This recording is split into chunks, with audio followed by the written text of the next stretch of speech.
Eagles Nation. We were this close to a nightmare. The next, silence. Star guard Landon Dickerson on the ground, trainers rushing over, everyone holding their breath. But what happened next? Flipped the whole script. This isn't just an injury scare. This is the kind of news that changes the mood of an entire city. Sunday night wasn't just another training camp day. This was the Philadelphia Eagles' annual public practice at Lincoln Financial Field. And wow, it felt like a real game day. Nearly 60,000 fans packed the stands, chanting, cheering, and turning a simple practice into a full-blown event. Only in Philly do you get that kind of passion for a warm-up. That's why we say it. Eagles fans are built different. The atmosphere was electric. Saquon Barkley trotting out in green, Jalen Carter towering over the D-line, Devonta Smith looking smooth in drills, and then Jalen Hurts. The moment QB1 jogged out, the place erupted into MVP chants that shook the stadium. And let's not forget, A.J. Brown made his return after missing every practice since August 1st with a hamstring issue. He didn't do team drills yet, but just seeing him back out there was a huge boost. But then, the mood flipped. Late in practice, disaster seemed to strike. Landon Dickerson, one of the anchors of this O-line, a Pro Bowl guard, and a guy this offense can't function without, went down. Trainers ran over. Teammates gathered around, and the crowd fell silent. He was slow to get up, barely putting weight on his right leg. Then, the cart came out. And in Philly, when you see the cart, you immediately fear the worst. Video replays didn't give us much clarity, but it looked bad. When a player like Landon gets carted off, no matter how it happens, it's always terrifying. But here's the twist. Even in that scary moment, there was a small sign of hope. He wasn't lying flat in the back of the cart. Instead, he was upright in the passenger seat, knee bent, talking with trainers. It didn't erase the worry, but it gave us just enough to think. Maybe this won't be season ending. And that hope, turns out, it was well placed. Monday morning brought the kind of update that makes you want to fist pump in relief. Yes, the MRI confirmed Landon Dickerson hurt the meniscus in his right knee. And at first, that's the kind of diagnosis that sends chills down your spine. Because in the worst cases, it can mean your season is over before it even starts. But then, boom, the best possible news. Adam Schefter dropped the report. It's a minor procedure. The Eagles are calling it week to week. And get this, Landon could be back as early as week 1 when Philly takes on the Cowboys under the bright lights. Look, I'm realistic. Even with this timeline, I doubt he'll be 100% all year. A knee injury like this sticks with you. And yeah, there's always the fear of pushing too hard, too soon. But I'm choosing to trust the Eagles medical team here. These guys have been through every possible injury scenario. If they say he's got a real shot to be ready, I believe it. And with that weight lifted, we can focus on what else went down. And trust me, there were fireworks. Let's start with the rookie everyone's buzzing about, linebacker Jihad Campbell. This dude was everywhere Sunday night. First, he blew right past Saquon Barkley on a blitz and sacked Jalen Hurts clean. Then, later, another sack, proving this isn't a one-off. He's showing he can be a real weapon as a blitzer from the inside linebacker spot. But his highlight of the night? A run stop that made jaws drop. Saquon takes the handoff. Cam Jurgens is in position. And Campbell just tosses the center aside like he's nothing. Then he wraps up Barkley for a short gain. That's pure strength, speed, and football instincts all in one play.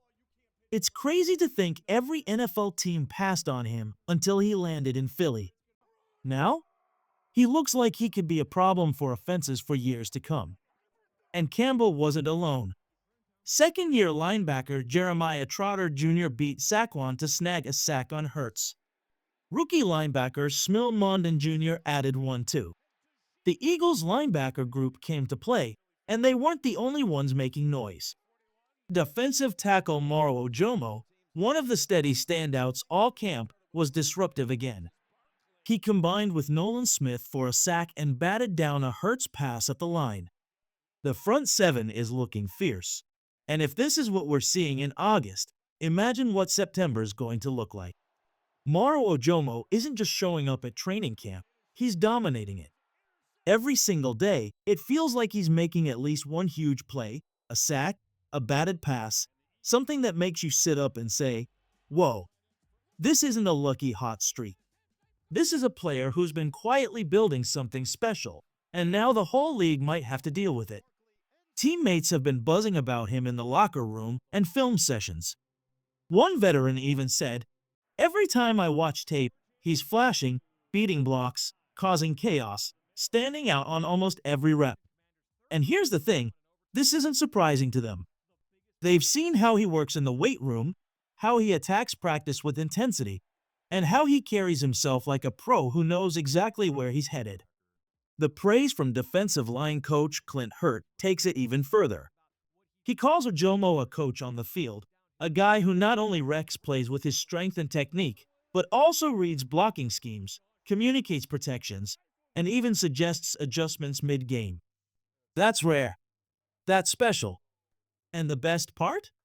Hurt says they don't see him as just a role player anymore. Ojomo's now an every-down defensive lineman. This is his shot to break out in a massive way, and the coaching staff clearly trusts him to be a core piece of this defense. But Ojomo wasn't the only star shining. Rookie cornerback Quinion Mitchell had himself a night, and he did it against one of the best in the league. With A.J. Brown still easing back from his hamstring injury, Mitchell lined up against Devonta Smith for most of the evening. And he didn't just survive, he won. 2 pass breakups, sticky coverage all night. And here's the wild part, I can't remember the last time I saw Devonta get locked up like that. Mitchell was in his hip pocket, reading every route, and making life miserable for one of the smoothest route runners in football. That's the kind of performance that makes you think this kid's going to be special, not someday, but right now. You've got to be fired up about what we're seeing from Quinion Mitchell, but let's not forget, Devonta Smith still found a way to make magic in front of the fans. And this wasn't just any play, it might have been the highlight of the entire night. Picture this. Smith slips just a step behind Cooper DeJean down the right sideline. DeJean is still draped all over him, playing tight, physical coverage. Then Jalen Hurts drops back, scans the field, and fires an absolutely perfect spiral, a pass so precise it could have been painted onto Smith's hands. Smith hauls it in for the 25-yard touchdown, and the crowd goes wild. That's QB1 and WR1 showing exactly why this offense can be deadly at any moment. Hurts looked sharp all night, 15 completions on 23 attempts, 1 touchdown, 0 interceptions. Not flashy, but steady, accurate, and confident. That's exactly what you want to see as we inch closer to week 1. Then came some big-time secondary news, and this is one of those little details that says a lot. Just his second practice with the team, and new cornerback Jackery Bennett is already getting first-team reps. That's right, the coaches wasted no time testing him against the best, and it's clear he's right in the middle of the battle for that starting job across from Quinion Mitchell. And let's give some love to safety Sidney Brown. He made a big pass breakup against Dallas Goedert, and what's more important, Goedert himself says Brown has taken a big step forward. He's flying to the ball, attacking downhill, and playing with the kind of speed and aggression you need from your last line of defense. Whether fans are ready or not, Brown looks like he's trending toward being the starting safety. But not all news was good. Tuesday morning, we learned that backup guard Kenyon Green is now week to week with a shoulder injury from the preseason game against Cincinnati, the same one where he had to be carted off. That not only rules him out as a possible fill-in for Landon Dickerson, but it might put his roster spot in jeopardy. With both Dickerson and Green sidelined, the first-team left guard reps went to Brett Toth. And that's interesting. Toth has barely seen the field in his NFL career, so it's tough to know how well he'd hold up if he had to protect Hurts in a regular season game. For now, Week 1 is still far enough away that the picture can change, but this is a storyline every Eagles fan should be watching closely. Right now, the early signs still point to Brett Toth being the next man up at left guard, but that battle isn't over yet. And just like left guard, the starting safety spot next to Reed Blankenship is still up for grabs. On Tuesday, we got a surprise twist. For the first time since the opening week of training camp, before his injury, rookie Andrew Mukuba was back with the first team defense. And not just in any drill, he started practice at safety over Sidney Brown. Now, Sidney has been the favorite all camp, getting almost every first team rep. But this move says something big. Mukuba is not only back, he's back in the fight for that starting job. Coaches clearly like what they see. His speed, his range, and his ability to play multiple spots are valuable, and Tuesday proved it.